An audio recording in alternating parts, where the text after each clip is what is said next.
Break के बाद एक बार फिर से आप सभी का स्वागत है योग और स्वास्थ्य पर आधारित हमारे इस बेहद खास कार्यक्रम स्वस्थ विचार में। मैं हूं आपके साथ आपका साथी विकास। दर्शकों, ये कार्यक्रम केवल कार्यक्रम ही नहीं है बल्कि एक आपके लिए पाठशाला है जिसमें आप सभी शिक्षार्थी रूप में आते हैं और बहुत सारा ज्ञान का प्रकाश लेते हैं इसमें आकर।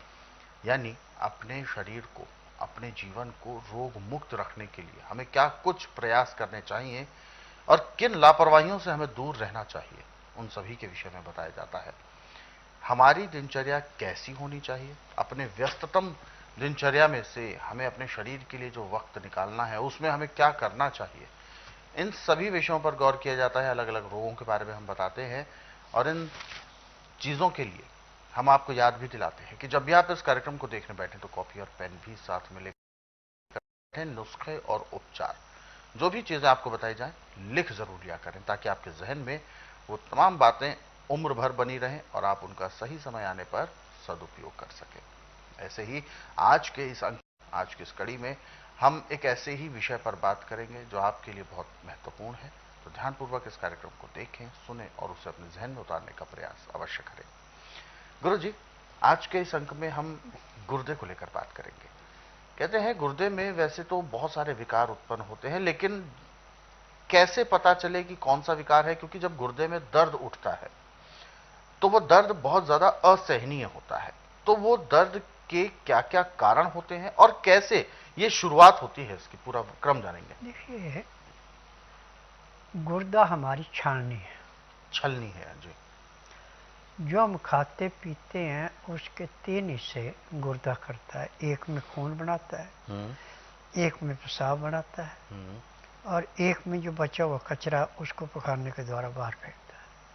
ये गुर्दे का काम है। यदि इसके अंदर कोई चीज फंस गई और वहां से फिल्टर काम होना बंद हो गया तो गुर्दे में भयंकर दर्द।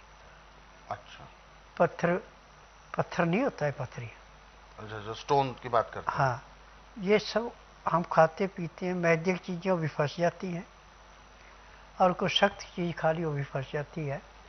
जब उसको पानी नहीं पूरा मिलता है पत्थर का रूप धारण कर, यानी अन्न पचा हुआ भोजन जो सख्त हो जाता है वो पथरी बन जाता है। हाँ। अब मेडिकल में तो सिर्फ एक ही नुस्खा है कि जहाँ भी आपको भयंकर दर्द हो रहा उस अंग को काट के फेंक दो। बिल्कुल, यह है। आयुर्वेद में भी कोशिश करते हैं कि हम ये कर लें वो कर लें, परंतु जब वो नुस्खा फार्मेसी ने पूरा बनाया नहीं तो क्या करेंगे डॉक्टर। परंतु स्वस्थ विचार एक मात्र आश्रम ऐसा है कि इसमें किसी की बनी बनाई दवाई नहीं बेची जाती और न यहाँ पे रोगी से पूछा जाता आपको तकलीफ क्या है और न ही किसी किस्म की टेस्ट रिपोर्ट मांगी जाती। यहाँ का नियम है कि जिस दिन भी किसी ने अपने रोग के उपचार के लिए आना उस दिन रात्रि 10 बजे तक खा पी के दांतन कूड़ा करके बड़ी इलायची मुंह में रख के चूसते रहना। सुबह जब तक मैं नाड़ी परीक्षण करूं तब तक एक बूंद भी पानी नहीं पीना, ना कुछ खाना। 9 से 10 के अंदर अपना नामकरण कराना। 10 से 12 में नाड़ी परीक्षण करता हूँ। नाड़ी परीक्षण में पैर के तलुए से सिर के बाल तक की MRI, CT scan, x-ray, ultrasound, sonography में जो बीमारी नहीं पकड़ में आई वो नाड़ी परीक्षण में आ जाती है। फिर उसके अनुसार दवाइयाँ खाने की हैं, पीने की हैं, मालिश करने के तेल हैं, आँख में, नाक में, कान में डालने की दवाइयाँ हैं। इन दवाइयों की विशेषता है कि कितना भी भयंकर से भयंकर, कितना पुराने से पुराना रोग है, दवाई लेने के 2 घंटे के अंदर अंदर 15 से 20% आराम तो परमानेंट मिल जाता है और 15 दिन की दवाई का वजन 15 किलो से लेकर 20 किलो के बीच का होता है। आप खाना खाएं ना खाएं दवाई खानी पड़ेगी तो 15 दिन में 50 से 60% आराम मिल जाता है। महीने 1.5 महीने में रोग समाप्त होता है, दवाइयाँ बंद हो जाती। मेरे आश्रम की दवाई सारी उम्र नहीं खानी पड़ती क्योंकि मैं नाड़ी वैद्य हूँ। मुझे 10,000 जड़ी बूटियों की पहचान है जिनसे दवाइयाँ बनाता हूँ और मेरी अपनी फार्मेसी दवाइयाँ बनाने की, दवाइयाँ रजिस्टर्ड है, पेटेंट है, इनका साइड इफेक्ट कोई नहीं है। तो ये जो स्टोन की आपने गुरुजी अभी बात की कि स्टोन ऐसे बनता है, पथरी ऐसे बनती है, तो वह पथरी जब अंदर जम जाती है या फंस जाती है, तो डॉक्टर्स भी उसका ऑपरेशन ही डिक्लेयर करते हैं। तो वास्तव में लगता भी है, लॉजिकली भी लगता है कि ये तो ऑपरेशन से ही निकल सकती है, ये दवाइयों से कैसे निकल पाती है? ऐसा कुछ नहीं है। अच्छा। आप अंगूर के बेल के पत्ते निकाल लें, करीब 50 ग्राम। हम्म। अब इनको 2 लीटर पानी में उबालिए आप। 2 लीटर पानी का जब आपके पास आधा लीटर पानी रह जाए तो उनको नीचे उतार लें और छान लें। और उसके अंदर थोड़ा सा सिंधा नमक या काला नमक डाल दें। जब उसका टेम्परेचर 15 से 18 डिग्री रह जाए तो उसको पीने में आधा घंटा लगाएं। उसके लेने के बाद आपका दर्द तो ऐसे शांत होगा जैसे जलती अग्नि में पानी डाल के अग्नि शांत होगी, और थोड़ी देर में पेशाब आ जाएगा खुल के, और आपको दर्द नहीं होगा। और सरदा जो फल है, आप रोटी की जगह उसको खाएं। सरदा फल, अंगूर के पत्तों का जूस, उसमें सिंधा या काला नमक मिला के पीते हैं। चाहे पथरी है, चाहे जख्म है, चाहे किसी भी किस्म का नुक्स है, गुर्दे का है, पित्ते का है, ब्लैडरी का है, कहीं कभी सब खत्म हो जाता है। यानी गुर्दे की पथरी को औषधियों के माध्यम से खत्म किया जा सकता है। तो क्या वो गल गल के निकलती है?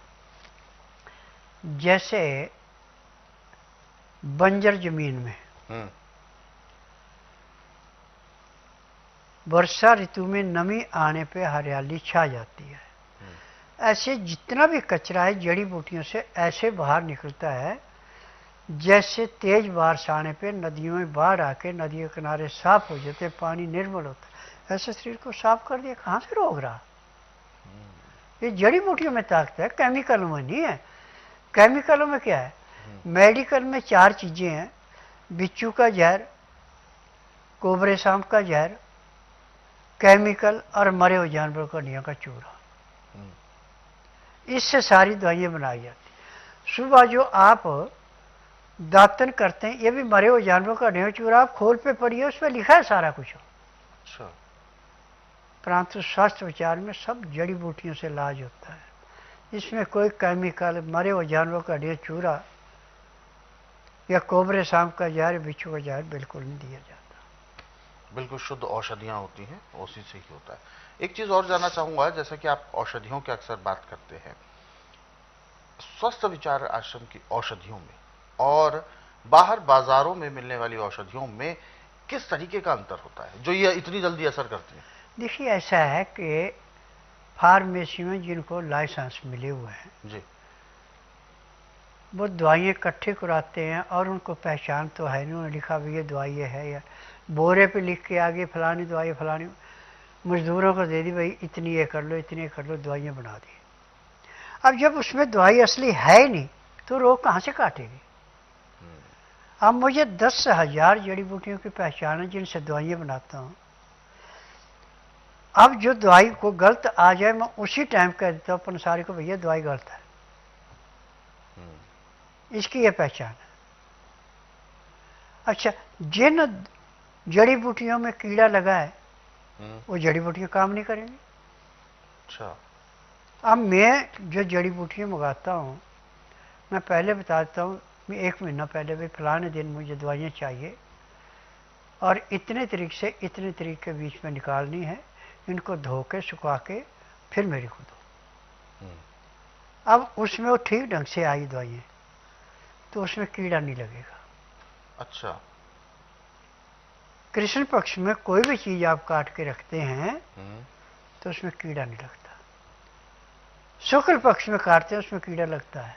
अच्छा, ये बात सही हाँ, है। अब आपने प्रैक्टिकल करना है तो आप, अब कृष्ण पक्ष हो गया, पड़ुआ और दूज इकट्ठी है, कल से आपको टहना काट लो और उसको अलग कहीं रख लो। उसी पेड़ का टहना जो है अब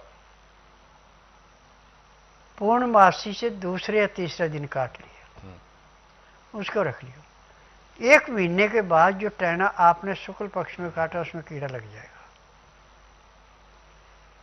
और कृष्ण पक्ष में जो काटा उसमें कीड़ा नहीं लगेगा।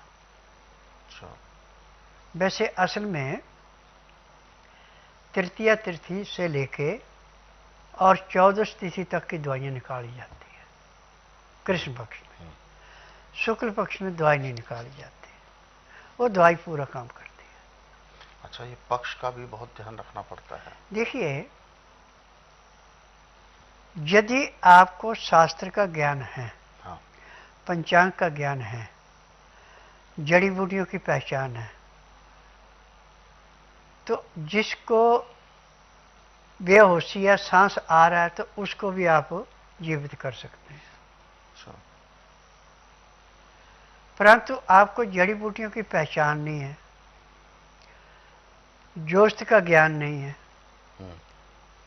तो आप उसका कुछ नहीं कर सकते। ये भी ऐसा बिल्कुल होता है, बहुत जबरदस्त है। तो इसलिए इन आपस में, यानी ज्योतिष और अध्यात्म और ये शास्त्र जितने भी उपनिषद हैं, इन सभी का आपस में परस्पर संबंध है। हाँ। आयुर्वेद से बिल्कुल। देखिए, निर्घंटू में साफ लिखा है कि जहाँ पे हम जन्म लेते हैं वहाँ का जलवायु, जड़ी बूटियाँ, पेड़ पौधे, वही आपके रोगों का निवारण कर देता है। परंतु आपको जड़ी बूटियों की पहचान होनी चाहिए, जोस्त की पहचान होनी चाहिए, पंचांग आपको आता हो देखना, तो आप उससे लाभ उठा सकते हैं। यदि पंचांग का आपको ज्ञान नहीं है, जड़ी बूटियों की पहचान है, तो आप कुछ नहीं कर सकते। तो ये संभव करना पड़ता, बिल्कुल।